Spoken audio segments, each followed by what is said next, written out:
বিশ্বাস করো ভাই, এই দুনিয়াতে কেউ কারো না। যখন তুমি বিপদে পড়বে না, সব দিক থেকেই বিপদ আসবে। এটাই সত্যি কথা, এটাই বাস্তব কথা। তো আমার সাথে এরকমই কিছু একটা হয়েছে। সকালবেলা উঠে দেখো আজকে ছেলের ৪-৫ দিন থেকে হাত ফুলে গেছে। হাত দিয়ে কোনো ধরতে পারছে না। এত পরিমাণে ব্যথা।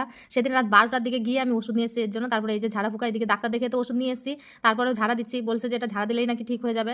তো এই ভিডিওটা ছিল কালকের ভিডিও। কালকে হচ্ছিল গিয়ে অমাবস্যা ছিল। তার মধ্যে ভাই চলে যাবে। তো ভাইয়ের জন্য সকালবেলা কালকে অনেক সকালে উঠেছি। উঠে রান্নাবাড়া করছিলাম। যেহেতু অনেক দূরে যাবে, আসাম শিবসাগরে যাবে কাজ করার জন্য। তো মা বাড়িতে নেই। মা বাড়িতে নেই কি, মা তো আর আমাদের নেই। তো আগের দিন ও এসে বলছিল, বলে দিদি আমি বাড়ি চলে যাবো। তো আমি ওকে যেতে দেনি, জোর জবরদস্তি রেখেছি। আমি বলি কি না, যেতে দেবো না। তো তার জন্য আগের দিন রাতের বেলা আমি ওর জন্য অল্প পিঠে করেছিলাম। যেহেতু ও অনেক দিনের জন্য যাচ্ছে, আমি বলি কি ওর জন্য সব করে ওর জন্যই স্পেশালিস্ট ভাবে বানিয়েছি, পিঠে বানিয়েছিলাম। তারপর কালকে সকালবেলা উঠে অনেক সকালে উঠেছি, যেহেতু ওর যাওয়ার ট্রেন ছিল নাকি 10টার দিকে।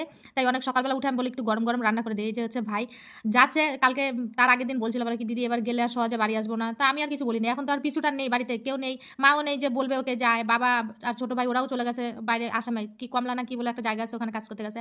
ও কালকে চলে গেল। এই যে দেখতে পাচ্ছ এই পাশে যে দাদা ওরা ভাই ওরা ছিল, ওদের সাথেই গেছে। তো আমি বাড়ি থেকে ওকে খাইয়ে দাইয়ে সোজা চলে এসেছিলাম। নাইটি পরে চলে এসেছিলাম বাপের বাড়ি, বেশি একটা দূরে তো না। এসে আর কার কাছে যাবে, এই যে কাকি আমাদের বাড়ির সাথে, কাকি হচ্ছে বড় কাকি। এসে দেখি কাকি কার্টুন দেখছে, কাকির কার্টুন দেখতে ভালো লাগে। তো কাকির সাথে অল্প গল্প টল্প করলাম। আগে যখন মা থাকতো, আমি মাকে ছাড়া কোনো জায়গাতে যেতে পারতাম না। বাড়ি থেকে ডাকাডাকি শুরু করতে দিত আমাকে, যে বাবা কই গেলি কই গেলি, এসে দরজার সামনে দাঁড়িয়ে থাকতো। যার বাড়িতে যেতাম দরজা মানে বাড়িতে গেলে আমাকে ছাড়া নাকি মার ভালোই লাগে না। মানে যতক্ষণ থাকবো মার চোখের সামনে থাকে, মার এটাই ভালো লাগে। তো কতক্ষণ কাকিদের ঘরে গল্প টল্প করে এসেছিলাম আমাদের বাড়িতে। এই যে আমাদের বাড়ি একদম ফাঁকা, এসে কতক্ষণ বসেছিলাম, খারাপ লাগছিল। মা নেই এখন, আর কথা বলার মতো কেউ নেই।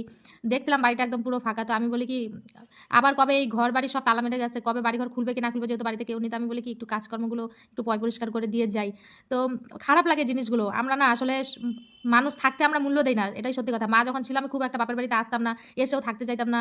মানে বুঝতাম না মার কষ্টগুলো, সুবিধা অসুবিধাগুলো বুঝতে চাইতাম না। কিন্তু এখন মা নেই, এখন চাইলেও আর আসতে পারি না। এখন সবকিছুই আছে, তারপরেও মানে কোনো কিছুই নেই।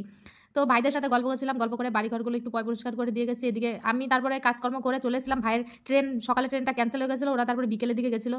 বিকেলের দিকে যাওয়ার পরে আমি ওকে বলেছিলাম তাহলে তো চল আমাদের বাড়িতে যাবি। দুপুরে যেহেতু খায় না, ওখানে গেলে ওর অসুবিধা, বাড়িতে থাকলে অসুবিধা। আর আমরা 3 ভাই বোন এরকম যে মানে আছে না যে পেটে খিদে থাকলেও চোখে লজ্জা নিয়ে ঘুরি, সেরকম হচ্ছে আমার দুটো ভাই সারাদিন না খেয়ে পড়ে থাকবে, তারপরেও কারো বাড়িতে যাবে না। কাকি আছে, মামারা আছে, কিন্তু যাবে না। বাড়িঘর তারপর গুছিয়ে তারপর আর কি চলে এসেছিলাম আমি শ্বশুর বাড়িতে। আর ভাই বিকেলের দিকে